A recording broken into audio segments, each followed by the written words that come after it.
Dobro ljudi, u moj novi video.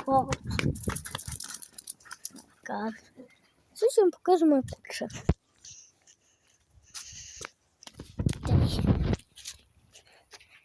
Evo ga. Evo ga ovdje. Gle ga.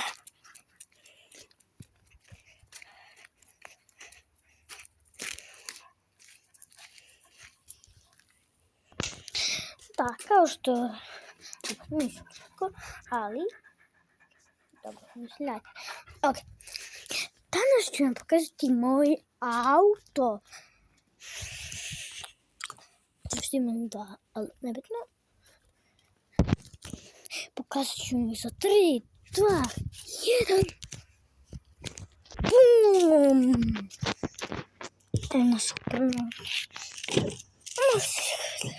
Dobro. Smatite ga idemo. Mogu da se trube ako želite. Da, ajde, možda.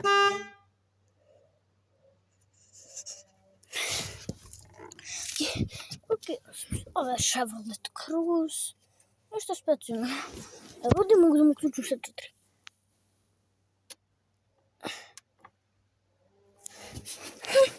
Evo sad ću da mi kažem.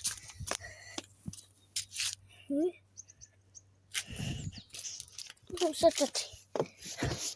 Evo sve 4 kasice. Evo ga jedan ovdje. Jedan ovdje. Gasimo sada. Evo ga što. Vidimo se u sljedećem autu. Bum!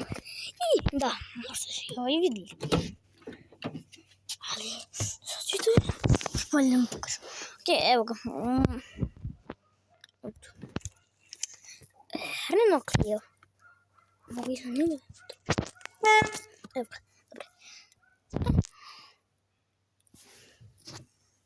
Evo da isto što. O, evo čuo se.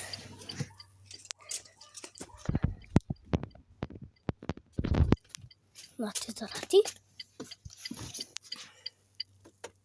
Isključ.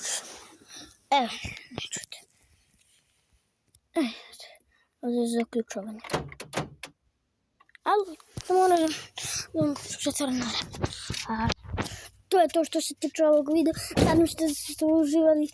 Ako jeste, onda lupite like i taj subscribe ako želite. I papa! Što ne radi? Možda ovako.